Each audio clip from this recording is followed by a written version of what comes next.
Semakin hari, komposisi skuad timnas Indonesia dinilai semakin berkembang dan semakin solid. Jumlah pemain dalam membentuk formasi 3 back atau 4 back pun dapat dilakukan timnas Indonesia. Melihat kualitas pemain yang ada, wajar apabila skuad timnas Indonesia menatap positif peluang mereka tampil baik di kualifikasi Piala Dunia 2026 ronde keempat. Bahkan, Garuda Calling untuk ronde keempat pun sudah dilakukan timnas Indonesia arahan Patrick Kluivert.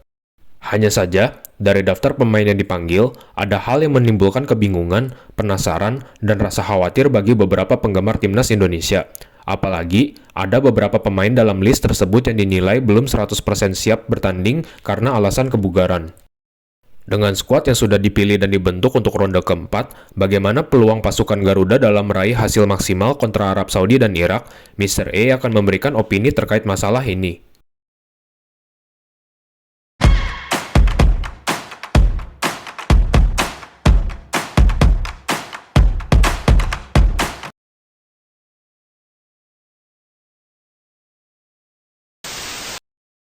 Peremajaan skuad sudah terlihat dalam tubuh timnas Indonesia di tahun 2020.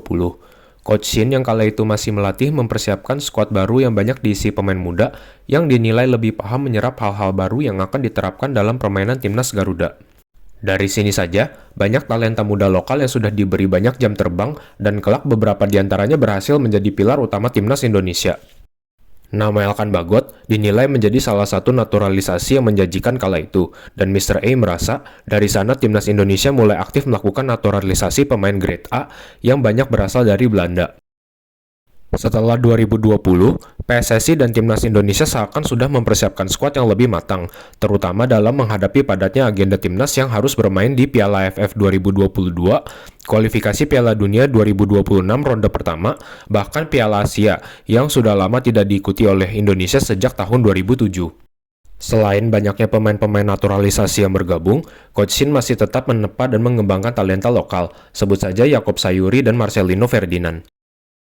Saat Indonesia merasakan tekanan dalam kualifikasi Piala Dunia 2026 ronde kedua, di sanalah Indonesia mulai kedatangan pemain diaspora yang jauh lebih berkualitas, yang hingga kini bahkan sering dan selalu menjadi starting 11 utama menghadapi lawan-lawan berat di wilayah AFC. Dari ronde kedua saja, kita kedatangan 4 pemain hebat, dari Tom Haye, Jay Itzes, Ragnar Oratmangun, hingga Calvin Verdong. Setelah Indonesia secara luar biasa sanggup lolos ke ronde ketiga kualifikasi, lalu sempat mengalami transisi kepelatihan dari Coach Shin ke Patrick Kluivert dan harus bersua tim-tim raksasa Asia macam Jepang, Australia, dan Arab Saudi, timnas beserta PSSI juga terus berbenah dengan memperkuat skuad, di mana dalam periode itu, pemain yang dinaturalisasi pun beragam, terutama dalam melihat posisi bermain sang pemain yang benar-benar dibutuhkan timnas Indonesia. Sebut saja ada Martin Pas, Kevin Dix, Emil Audero, Joey Pelupesi, hingga Ole Romeni. Bahkan, saat Indonesia kembali membuat kejutan dengan menemani Arab Saudi ke ronde 4 kualifikasi, Indonesia tetap memperdalam kedalaman skuad mereka dengan menambah 3 pemain diaspora yang bermain di lini depan serta menambah jam terbang beberapa pemain yang bermain di liga lokal, sebut saja Beckham Putra, Yanse Sayuri, hingga pemain senior Stefano Lillipali yang dinilai cocok di bawah skema permainan ala Patrick Kluivert. Alhasil, wajar apabila PSSI yang diketuai Pak Erick Thohir dan tim kepelatihan pimpinan Patrick Kluivert menatap positif peluang timnas Indonesia untuk tampil baik di ronde keempat kualifikasi Piala Dunia 2026 zona Asia yang akan dimainkan di bulan Oktober 2025.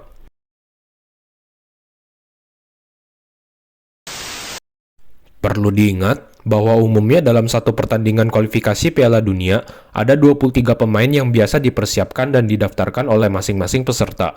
Tetapi, dalam mempersiapkan skuad, jumlah pemain yang dibawa untuk menghadapi setiap pertandingan biasanya lebih banyak, andai saja terjadi masalah seperti cedera atau masalah kebugaran.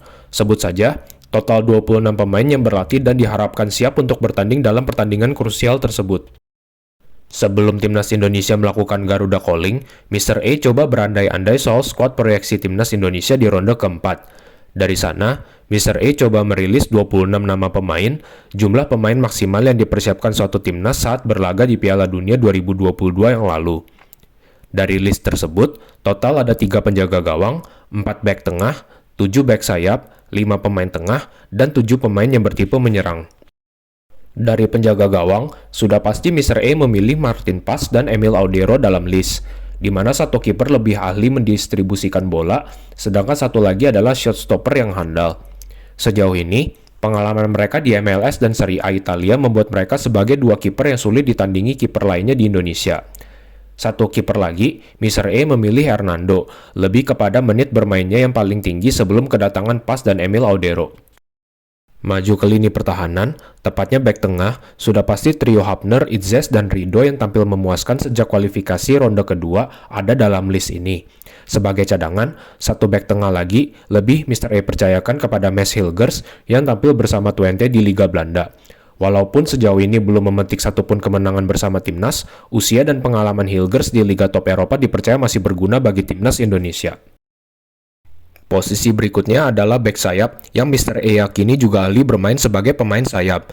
Di sini, ada 7 pemain yang Mr. E rasa akan berguna bagi timnas Indonesia, terutama Kevin Dix dan Calvin Verdong, di mana keduanya kini bermain di Liga Jerman dan Liga Prancis.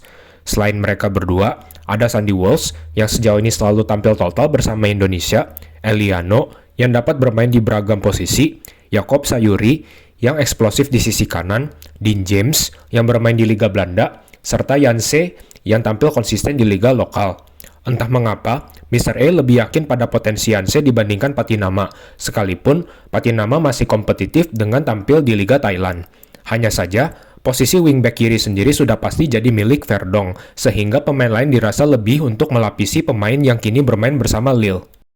Di posisi tengah, ada 5 pemain yang terlihat menjanjikan. Di posisi defensive midfielder, ada Nathan Choaon dan Joey Pelupesi, sedangkan untuk pemain tengah, ada Haye, Ivar Jenner, dan Ricky Kambuaya.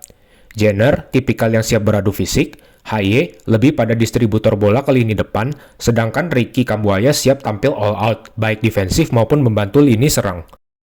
Untuk posisi gelandang serang dan penyerang, ada 7 pemain yang Mr. E rasa layak ada dalam skuad, yakni Marcelino Ferdinand, satu-satunya pemain yang pernah mencetak gol baik ke gawang Irak dan Arab Saudi, Miliano Jonathans, yang karirnya sedang menanjak di Liga Belanda, Egy Maulana Fikri, yang sejak 2020 masih rutin tampil konsisten, Adrian Wibowo, yang karirnya pun masih menanjak di MLS, Ragnar Oratmangun, yang fleksibel di lini depan, Mauro Zylstra, sang penyerang baru timnas Garuda, serta Ole Romeni yang jadi top skor timnas di kualifikasi ronde ketiga yang lalu. Perlu dicatat, Indonesia memiliki banyak pemain yang mampu bermain versatile, artinya mereka dapat bermain lebih dari satu posisi. Sebut saja Kevin Dix dan Verdong yang dapat bermain sebagai bek sayap maupun bek tengah, pemain seperti Nathan Choaon dan Eliano mampu bermain sebagai bek sayap, winger, bahkan pemain tengah. Egy, Miliano, dan Ragnar dapat bermain di sayap hingga gelandang serang. Bahkan, Ole pun dapat bermain melebar karena aktif melakukan pergerakan. Hal ini dinilai positif karena bisa membingungkan dan mengejutkan musuh karena tidak tahu persis bagaimana kekuatan skuad timnas secara pasti.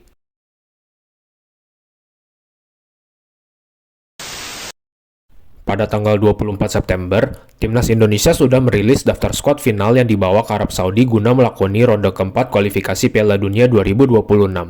Di antara peserta grup B, Indonesia bahkan sudah merilis skuad final terlebih dahulu dibandingkan Saudi dan Irak. Hal menarik pertama, ternyata ada 28 pemain yang dipanggil Coach Patrick untuk bertarung mati-matian di ronde keempat nanti. Namun, ada beberapa kejutan yang tidak terduga di sini. Tidak adanya Hilgers, Jenner, dan Marcelino adalah kejutan terbesar bagi beberapa penggemar dan pengamat sepak bola termasuk Mr. E. Mr. E akan membahas beberapa nama yang gagal terpilih, namun ada alasan yang dapat diterima dari keputusan tersebut.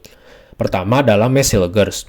Menurut banyak sumber, Patrick Kluivert tidak memanggil sang defender karena ada drama antara dirinya dan sang pemilik FC Twente yang diakibatkan kegagalan transfer di bursa pemain musim panas yang lalu, serta keengganan Hilgers memperpanjang kontrak mengakibatkan statusnya dibekukan dari skuad klub asal Belanda.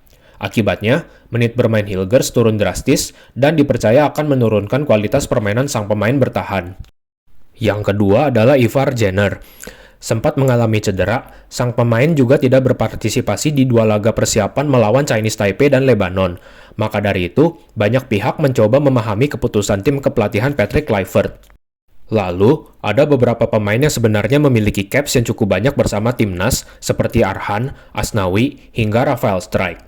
Namun, persaingan yang gila di sektor back sayap, serta performa pemain yang kurang cemerlang di level klub seperti Strike, bisa menjadi dasar kuat mengapa mereka tidak mendapatkan posisi dalam pertandingan penting kali ini. Posisi kosong yang ditinggalkan Messilgers tentu diisi oleh pemain senior berpengalaman Jordi Amat. Sebenarnya, Mr. A berharap masih ada kesempatan bagi Alkan Bagot untuk memperkuat timnas. Apalagi, peluang timnas Indonesia lolos ke Piala Dunia semakin dekat untuk terrealisasi. Sayangnya, bahkan hingga nakoda kepemimpinan beralih dari era Coach Sintayong menuju Patrick Kluivert, Bagot tetap lebih memprioritaskan karirnya di level klub dibandingkan timnas Indonesia. Padahal, dari segi usia, fisik, dan karirnya di Inggris, kemampuannya jelas akan sangat berguna bagi timnas Indonesia. Belum lagi, belakangan muncul kabar menghebohkan di mana Jenner sudah mulai bermain kembali meskipun bersama tim muda Utrecht. Ada kabar, sang pemain lebih diprioritaskan membantu skuad U23 dibandingkan tim senior, sehingga posisinya diisi oleh pemain senior Mark Klok. Walaupun Klok tampil baik dalam 2 musim terakhir bersama Persib, banyak orang menilai Jenner memiliki level persaingan yang lebih menjanjikan dibandingkan Klok. Terlebih, gap kualitas Liga Belanda dan Indonesia pastinya tergolong jauh. Maka dari itu, semoga tidak dipanggilnya Jenner tidak menjadi blunder bagi skuad timnas Indonesia. Tidak terpilihnya Adrian Wibowo juga sangat disayangkan, apalagi selama dipimpin Coach Patrick, lini depan masih menjadi PR utama yang harus segera diatasi.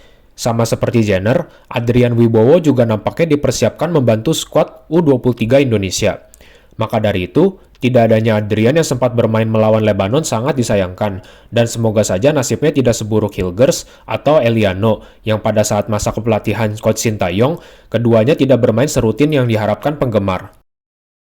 Dari semua nama, tidak adanya Marcelino Ferdinand adalah hal yang paling mengejutkan sebelum menghadapi kualifikasi ronde keempat Piala Dunia 2026.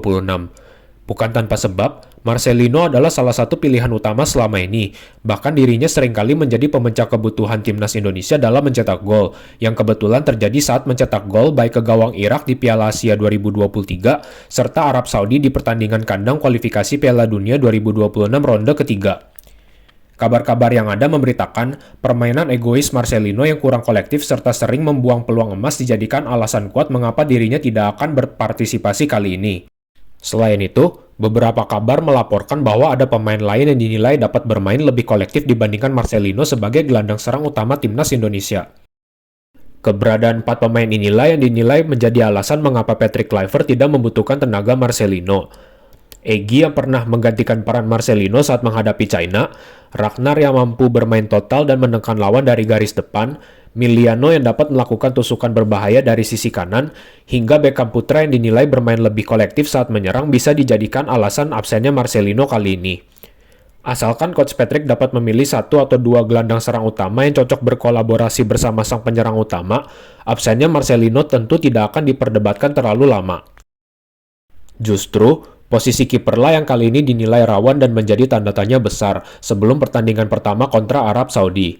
Bagaimana tidak, kedua kiper utama Martin Pas dan Emil Audero dinilai belum bugar akibat cedera, terutama Emil Audero yang sempat dikabarkan memerlukan waktu 2 minggu untuk masa pemulihan.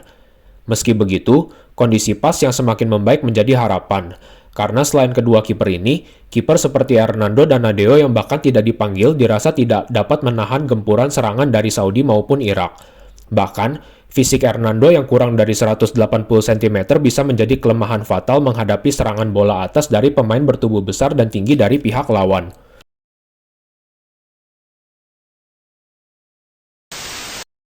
Meski masih perlu adanya perbaikan dan persiapan lebih dalam tubuh timnas Indonesia, lawan-lawan pun dinilai tidak dalam kondisi terbaiknya. Dari tuan rumah grup B Arab Saudi, Salam Al-Dawsari yang menjadi bintang utama The Green Falcons pun sempat didera cedera. Meski dalam skuad yang sudah dirilis, dirinya diikutsertakan untuk pertandingan ronde keempat.